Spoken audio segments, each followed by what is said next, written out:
Oh, it's getting close to that time of the season. Baseball is back. Spring training updates, a whole ton of stuff coming out today, yesterday. Tune in here for the show. We'll update you guys on everything going on with Toronto Blue Jays.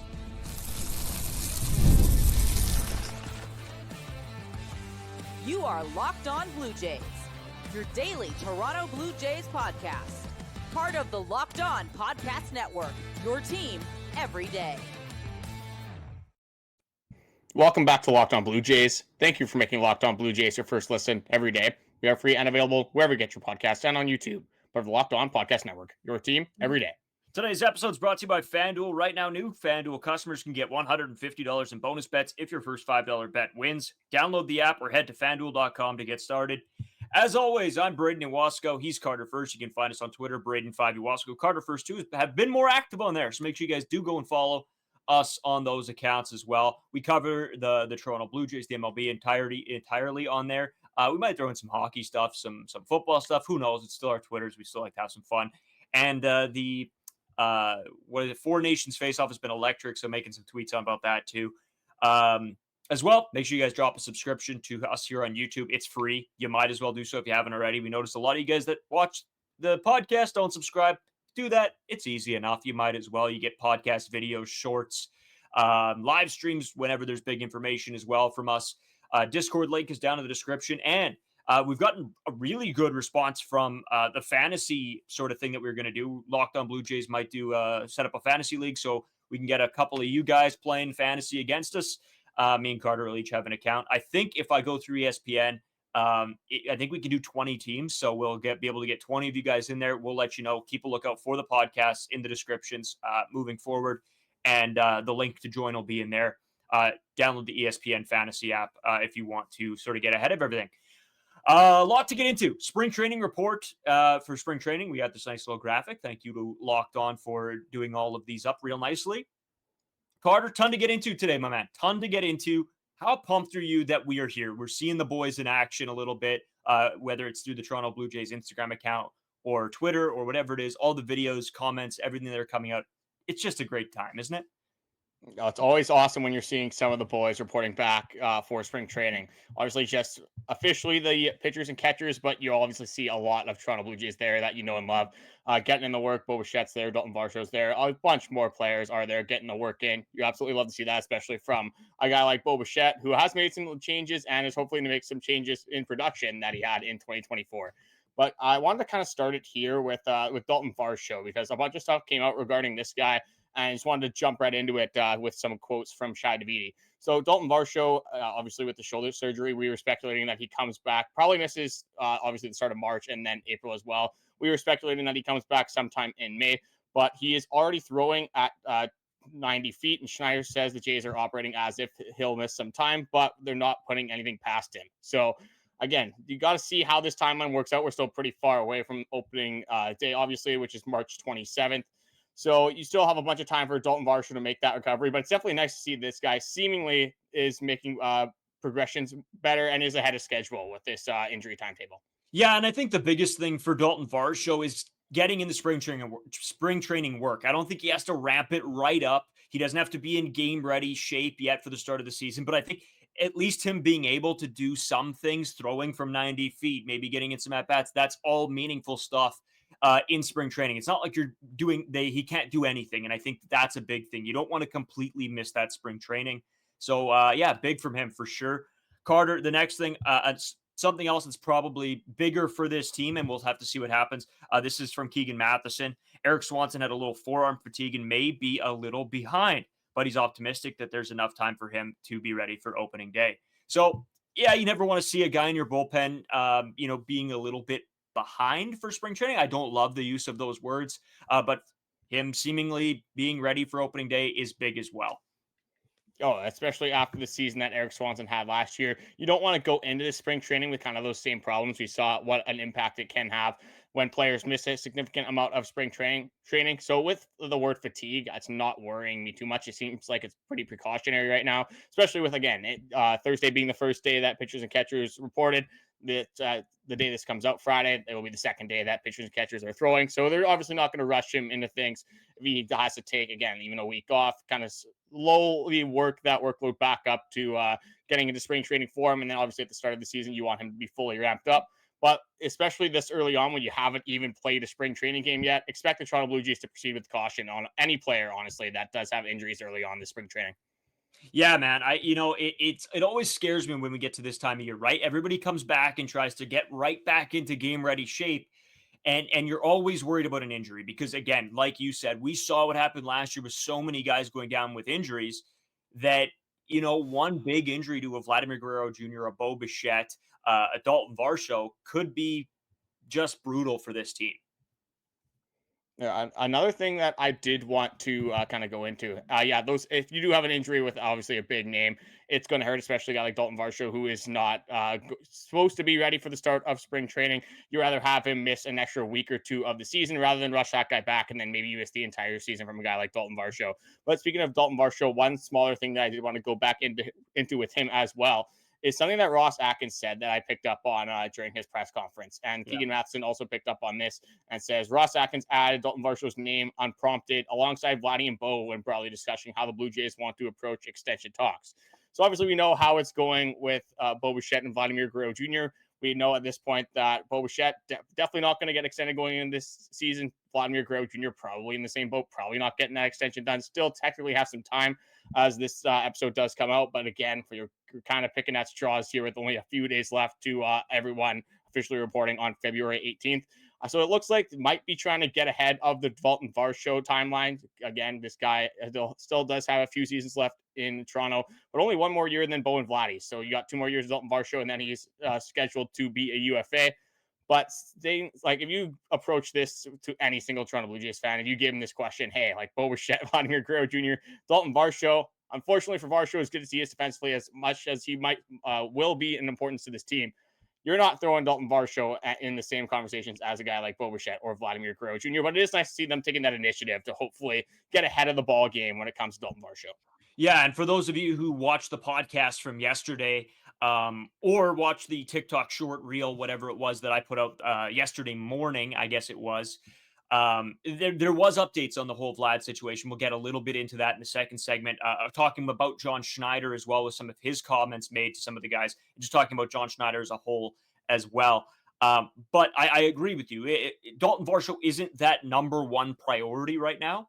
But I think it is still an important piece, and some people will argue this, that Daulton Varsho is a very integral part of this team. You need a good defensive center fielder. Daulton Varsho has proven time and time again that he is one of, if not the best, one of the best defenders in all of baseball. And I think, again, he's not a super expensive guy. I don't think we've seen the best of Daulton Varsho yet. I think he's still got another gear, especially when it comes to him in the box. So I don't mind getting ahead of this. So I think Ross Atkins saying that just shows that it's not a one-year plan for him this season. He is looking ahead to the future. And I think that, for those of you who don't like Ross Atkins, me included in this, I think seeing the plan that, or at least that he has a plan in the back of his head for future years to come, not solely being a one and done year for this Toronto Blue Jays team, I think is a nice step forward and a nice reading between the lines from this comment from him. It's nice to see in theory, but again, if things don't go well in 2025, who's to say that he's even going to be here to look at how things are going to be after this season? So it is nice to, again, have that backup plan, which hasn't really seemed like the Toronto Blue Jays have had recently. Like they went and they've been all in on guys like Shohei Ohtani. You look at this season, they're in on pretty much everybody. So you can say they've had a million plan Bs, plan Cs, plan Ds. Obviously, the offseason going a lot better than the last one. So it is nice that you can tell that Ross Atkins is at least trying. But again, it's all going to come down to, doesn't matter how hard you're trying if you don't end up putting success up on the other end. Just wanted to throw in something from John Schneider here as well. Quick notes from what he said about just the spring training is overall the Toronto Blue Jays roster that was constructed by the front office. But him going into assessing the Toronto Blue Jays changes, he says on paper we're much better. On the batting order, he says 1 through 9 is kind of an open book right now, really. So again, early on spring training, again, the whole team's not even necessarily there yet. Some vague answers from John Schneider. We'll kind of go into him and how much Toronto Blue Jays fans do trust a guy like John Schneider. Are you taking anything away from these early spring training quotes from our manager? No, and I'll get more into how I think the quotes and everything that John Schneider has laid down over the past few days in regards to the lineup, the order, the Vlad contract, how he treats his players. I'll get into all of that in the second segment because I do have some bigger overall thoughts I think that relate to what he's saying. So again, I want to get into one more thing here because then I will save a little bit of my deep dive into John Schneider. But he also did say, Carter, Alejandro, Kirk, Zach Pop, Kevin Gausman, are the best shape of their life. Watch, John Schneider says. And Kevin Gausman looks sturdier. Bowden Francis went blonde as well. There you go. Another Keegan Matheson tweet there. So just a couple quick other updates, Carter. But I think right now, unless you have something else here you want to get into, do you want to just hop right into the John Schneider talk of it all? He was sort of a big focus of yesterday. There's actually two things I want to go into, and they're kind of the two elephants in the room. So the first one is Max Scherzer just being in the Blue Jays blue. How initial reactions just to seeing Max Scherzer, one of the best pitchers of our generation, kind of walking out in those Toronto Blue Jays colors? As a kid, right, I look back to all of these superstars that were in the league, and Max Scherzer was one of them. Man, he was just electric on the mound. You're a kid watching him grow up, or watching him as you grow up it was something special, right? You always knew he had that dog in him, that fight, and to see him rocking the blue is something just I never thought in my lifetime I would see. I thought Max Scherzer would be well done retired before he had a chance to put on a Toronto Blue Jays uniform. But yeah, it was an absolute sight to see. And from the videos, I mean, he just looks like Max Scherzer, man. There's nothing else I can say. He looks like a dog. Yeah, like everything that I saw from Max Scherzer just looks like he really fits in those Blue Jays colors. Will definitely be an adjustment period because just seeing him in like that kind of a sharp blue is definitely a little bit of an adjustment to the eyes. But it's a good feeling to have. It looks like why can't Max Scherzer go out there now and pitch like 2015 Max Scherzer? Just be an absolute dog for the boys. Again, a little bit older than maybe we wanted him in, but again, it's Max Scherzer. Is he going to be able to pitch effectively? Again, time will tell. But I think that's a guy since of his pedigree that record that he does have, obviously all the accolades behind him. That's a guy that is very easy to kind of, get on his good side. But two things I did see from Max Scherzer that I did love to see, obviously, is him dapping up Alejandro Kirk. That was just obviously a nice picture that I did see. And then on the way out of the bullpen, the first guy that he's talking to is blonde Bowden Francis. So if Bowden Francis can get in this guy's ear, obviously, you're not just signing Max Scherzer for that veteran presence, that leadership role in the dugout, but it definitely does help, and it will be an underrated facet of this Max Scherzer signing. The other elephant in the room I wanted to kind of go into is we talked about it earlier in this offseason. I think it happened at a WWE event is the first time that we saw it. And it's the Bo Bichette haircut, just without not seeing the locks flowing in the wind while he's taking ground balls, taking some swings, just overall, just seeing Bo Bichette with the shorter hair. Just initial reactions to that. Taken aback at first, I'll say, like when it was the UFC, WWE, whatever it was, event. It was a little bit caught me off guard. I was like, oh, that's Bo Bichette right there. And then, but I like him with the long hair, man. It's something else. Seeing it flowing out of the ball cap. And that'll always be Bo Bichette to me, but not a bad look. I think it suits him too. So, yeah, good looking ball player. Moneyball. There you go. This is reminding me of a guy last year that cut his hair and then went on the biggest insanity run of all time. And that was Vladimir Guerrero Jr. He gets the locks cut off, gets a little bit of a cleaner look, and has an unbelievable second half of the season. If something isn't working, just those little changes. Again, some guys are a little bit more tedious with what they want to do, or just routines, things like that. I can't think of the word I'm looking for. Hopefully you can help me out. But with Bo Bichette, if it wasn't superstitious, there you go. Bo Bichette, maybe a superstitious guy. Saw things were not working out last year, trying something new. If anything is going to be better than what we saw last year on the field. So it is starting with the Bo Bichette haircut. I'm not going to be one to fault it at all. Look, just a sharp looking baseball player. Yeah, man. Yeah, it's going to be an interesting year. I think there's a lot up in the air with this team, and one of the things that are up in the air for a lot of Blue Jays fans is John Schneider. How does everybody think about him? What are the thoughts now coming off of a couple seasons with him, or season and a half with him? We're going to go into that and some of the quotes he had. One on Vladimir Guerrero Jr.'s extension as well, what he thought of it, what he had to say about Vlad, but then also John Schneider as a whole. How are us as fans going into this season thinking of him? We'll come back with all that.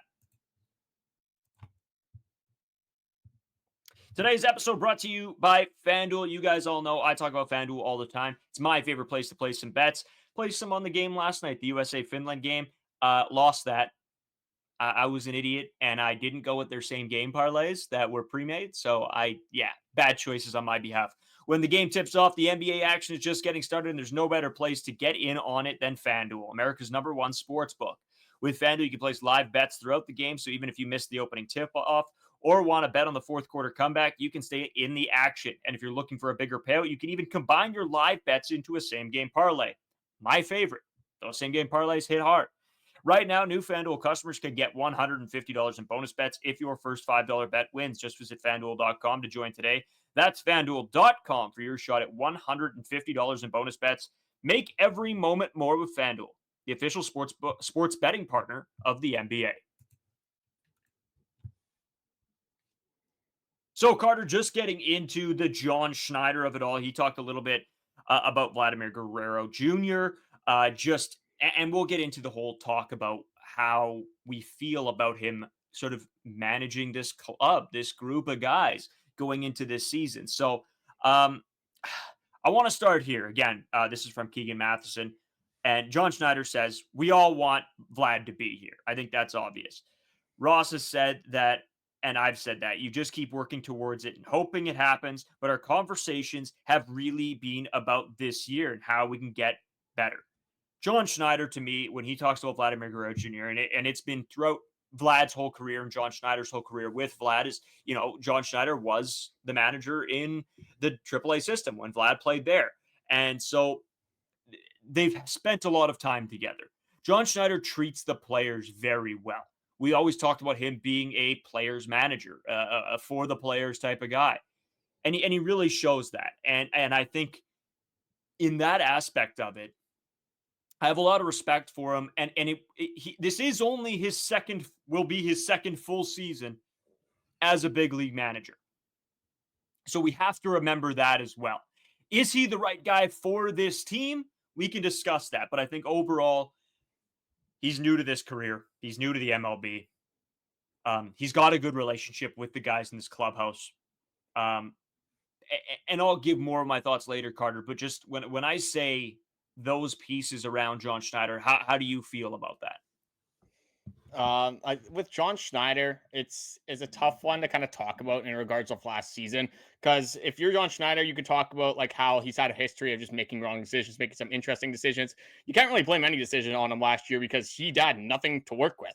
The bullpen was just an atrocity as a whole. You don't really have options when one of them sucks and the other one's bad and this one's worse. Like, you can't really give him too much blame because he didn't have a lot to pick from. And even if he made a quote unquote right decision last season, is that something you're going to get mad about him for when the offense wasn't producing at times? In the bullpen, -WAR, one of the worst bullpens in all of baseball. Starting rotation, pretty decent throughout the entirety of the season, but still, I think that last season was kind of out of John Schneider's hands.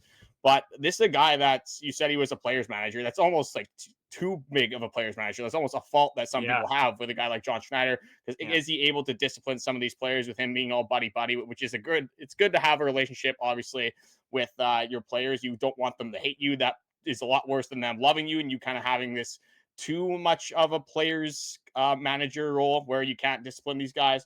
But overall, I'm more forgiving of John Schneider in totality. But again, am I confident in what John Schneider is going to do for this baseball team?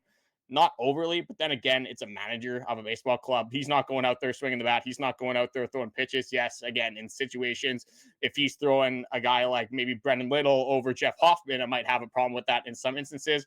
But a lot of these times, it's kind of written in the sand. These guys are baseball players, and they're the ones going out there and competing day in and day out. It's not necessarily the manager. Yeah, my view on John Schneider has changed quite a bit, I would say, over the past year and a half, I guess it would be, or 2 years almost. And that's just because I start to realize, and last year didn't help, obviously, in the fact that the team was just horrible.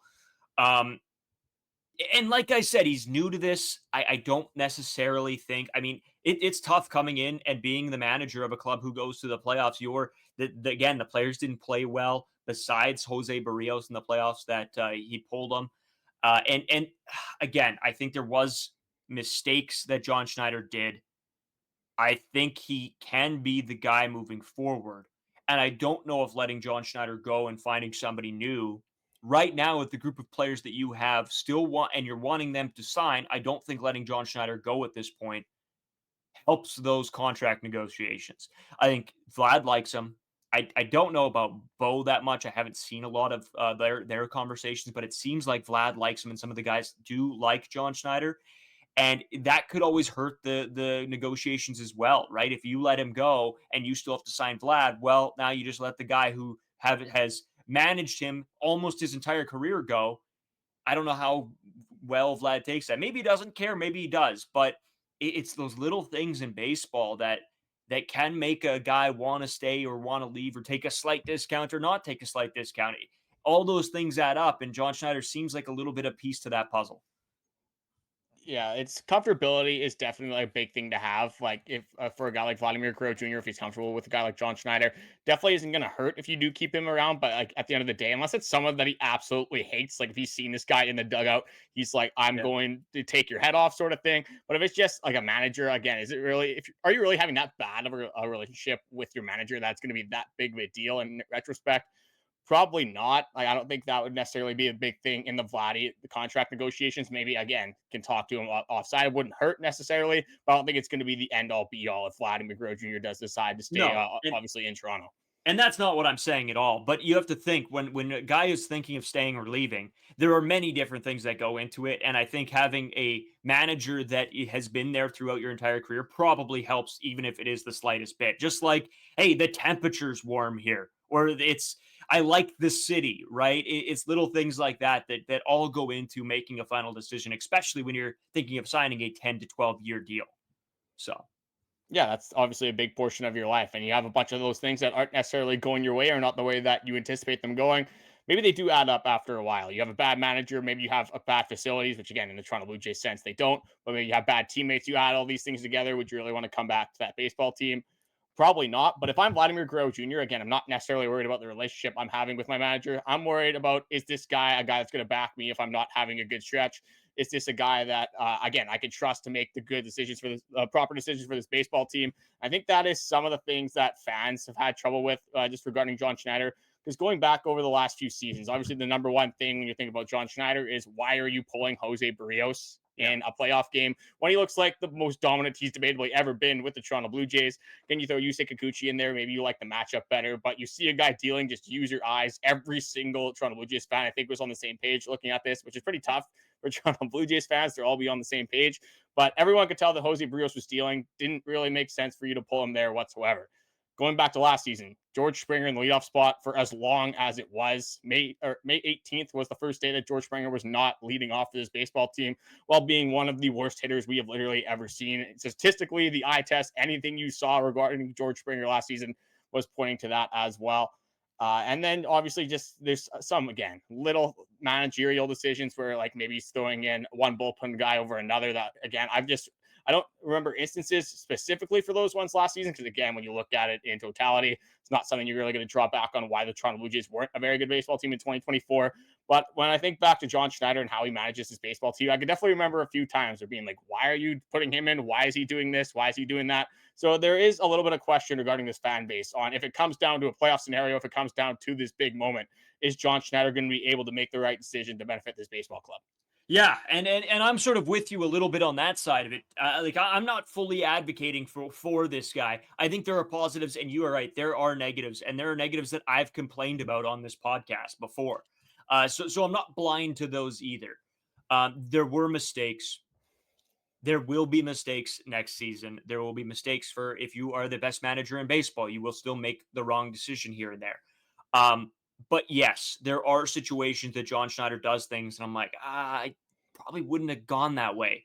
Well, even just going back to the Davis Schneider situation where he comes in, sets the league on fire, and this guy's not playing regular. Yeah. He's not getting regular at-bats with the team. Yeah. Just, again, little things that aren't necessarily thought about in the big picture, but it's the same thing with the Vladdy. If the manager's not good, if your teammates aren't good, if John Schneider's doing all these little things that aren't making him necessarily a good manager, maybe that's the time where you got to rethink. And, hey, is John Schneider the right man for the job? But on the other side of it, obviously, is anyone really going to manage the team better than John Schneider? Like, how big of a deal does being a manager of a baseball team really matter in the grand scheme of things? Yeah, that's where I was going to go next. Because, yeah, I don't think he's the best man for this job. And I said that at the beginning of this podcast. I don't think he's the best guy you can go out and get.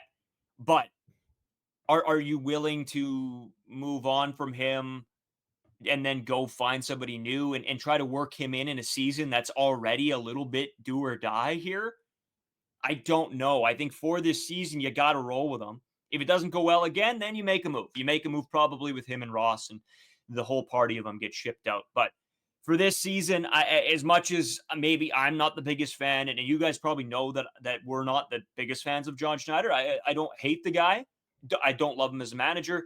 I know you're the same way. We've had conversations about this all of last year, even in the spring training, I guess, before last season, we had talks about him as well. And I think it's, again, just going to have to wait and see. I think when Ross Atkins goes, probably John Schneider goes as well. Up until that point, I think he's your guy right now. And like it or hate it, we're going to have to deal with it. So if there are wrong moves, again, we'll complain about it. We'll be on here. We'll be talking about it the next day after the game. So you guys can tune in and be as angry or not angry with John Schneider as we will be all year. Yeah, I think we kind of have to hope that John Schneider is in the spotlight a little bit more this year, because if he's not, that probably means the games are either going exceptionally well or it's on the other side where they're not going well whatsoever. And there's no point of caring what John Schneider does because his decisions aren't necessarily mattering for the baseball field. So I think best case scenario is that we do have instances where John Schneider is in the spotlight. We have some games that are close. Maybe, again, in retrospect, he makes the wrong decision. Again, hindsight is 2020 when you look at some of these spots. Maybe John Schneider is looking at the analytics. He's looking at maybe statistical matchups, just matchup history. Say one guy performs way better against this specific pitcher compared to another guy. So again, there's a bunch of little things that do go into these analytical decisions, and just the one-on-one matchups that happen throughout a baseball game. Yeah, I will never let him off the hook for the Jose Berrios decision, and I will never let him off the hook about Davis Schneider and the handling of those two situations, because I think the majority of people sitting on their couch knew what the right play was with those two situations, and they were made wrong. And those were big decisions, because I think that set Davis Schneider up for a poor season last year. And it probably, I don't know if it lost you the playoff game, but it could have in the grand scheme of things. So two big decisions that impacted stuff moving forward. And so John Schneider needs to be held accountable. So you still have to understand those and bring those points up. But I think us complaining about it, I don't think anything's going to happen this year, obviously. So see how this season goes. Hope that he is great and he does a great job. That's where we're at now. We have to hope that this team does a great job. We have to hope that John Schneider does a great job behind them. So besides that, Carter, anything else you have on John Schneider that you want to throw in? Nothing else for this segment. Maybe I'll end something off with something I want to bring up with John Schneider, but there still is a few more quotes from spring training that we want to go into. Some just performance stuff. Again, some things that were brought to our attention, obviously, with it being the first couple days of pitchers and catchers reporting, but we have a bunch more we want to get into. We're going to get into some of that stuff coming up.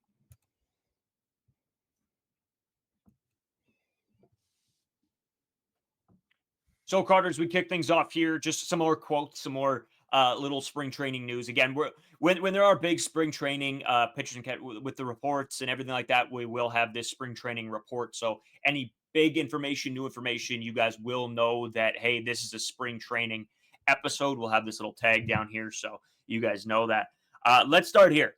I did this on the short and the Twitter and everything like that. So you guys might heard this already, and I gave a little bit of my take, but this is what Ross Atkins had to say regarding Vlad's contract. We're working extremely hard on keeping Vlad here for a long time. The desire is strong, and we will continue to do so. It's information, but it's not information because it's sort of what we knew already that they're trying, but being a little bit unsuccessful. Again, how far are they off on these contract negotiations? We have no idea. I mean, throw a dart at the board and pick a number, because who knows? Yeah, for me at this point, if they were going to reach a contract extension, why didn't this happen in January? Why didn't it happen in December? Why didn't it happen last season? Why didn't it happen in the season before? Again, not completely dismissing the outright or outcome that in the next off season, the end of 2025 season, maybe they do agree to terms, but we're 3 days away from Vladimir Guerrero Jr.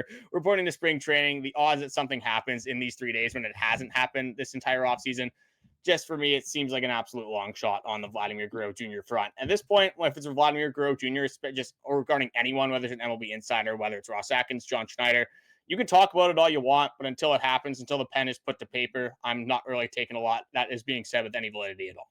Yeah, me too. And we've had many of discussions on that. Just another one here. This is what Jose Berrios had to say about the Vladimir Guerrero Jr. contract extension situation. He wants to be here. The way he's been talking to me, he wants to be here. Toronto Blue Jays fans love him. They want him on the team as well. I believe him. I believe Vlad wants to be here. Sign the papers. Sign the papers. Give him $450 million. Give him $500 million. Give him $500 million for 12 years. Let him sign. Give him $550 for all I care. I don't care. Keep the guy here. Yeah, the last thing to add to that is I have Keegan Matheson's perspective on the Vladimir Guerrero Jr. contract extension talks. And he says, if anything happens, it's going to be on the Monday's deadline day. So he's leaving it to the Monday. He is leaving it like a last-minute Hail Mary on the board. I don't know if I'm that optimistic regarding the Vladimir Guerrero Jr. stuff. Will I be over the moon if it happens? Absolutely. Will I be pleasantly surprised?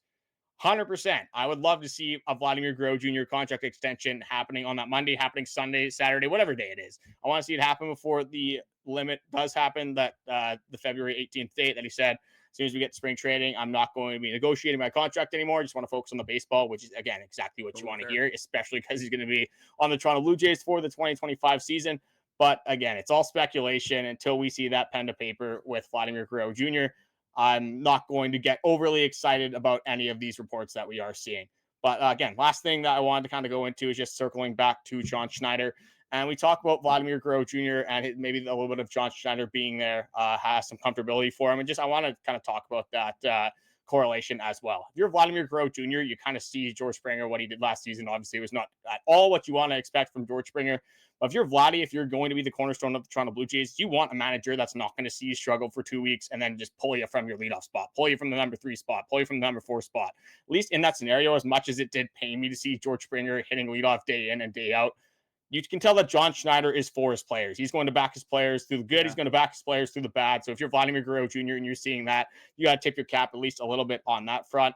And then if you're Ross Atkins as well going into this offseason, you had John Gimenez, you fired him. You had, I can't think of his name, the bongo player, Charlie Montoyo. Montoyo, there you go. Yeah. You got Charlie Montoyo. For some reason, that King, that Hall of Fame inductee, might as well be, slipped my mind. But you've gone through 2 managers already. You have John Schneider. If you fire him, that would be a third one. Again, for a season full of uncertainty already, if you're firing John Schneider, you might as well just send your own butt out the door at that point. Just have your pink slip ready to go, get out of there. And I guess you can't even say retire on top because of what has happened over the last few seasons with Ross Atkins and this Toronto Blue Jays team. But again, if Ross Atkins fires John Schneider, you kind of knew they were going to earn that back as soon as Mark Shapiro said that Ross Atkins was coming back. Yeah. So if John Schneider was gone, Ross Atkins would have been gone as well. Yeah, exactly. And again, I'm a little bit in the mindset of now, okay, wait and see. Let this team prove it to me. I don't want to be ever the guy that's going into a baseball season thinking, oh, this team sucks, because then why am I going to watch this team? No, I think there is hope within this organization. I think there is hope with these players and this group of guys. Does a Vladdy extension help that? Absolutely. It gets me way more excited for the season.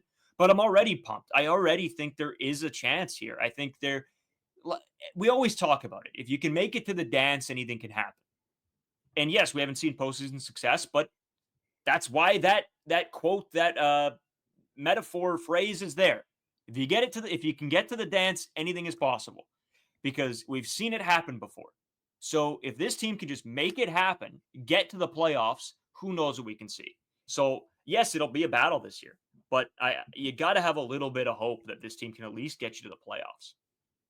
One of the most fun teams that we've watched over the last 5 years was a team that didn't even make the playoffs, and now it's in 2021. So imagine if that team would have got to the playoffs. Imagine they get that one more win. They sneak into a wild card spot, and then you do some damage. Obviously, again, you can't make a deep playoff run if you don't make the playoffs in the first place. So before the season starts, before anyone even hits the field, we're not going to bet against our own baseball club. Again, if it comes to mid-April and it is the worst 2-week stretch of all time, then obviously we'll hold the guys accountable. But I'm not one to prey on my own team's downfall, especially when we're doing a podcast, especially when I've been a fan of the Toronto Blue Jays for as long as we have. And just, it's not that bad. It's not as bad as people are making it seem. Some fans are making it seem like we're the Chicago White Sox. That is not our current situation right now at all. That is not reality.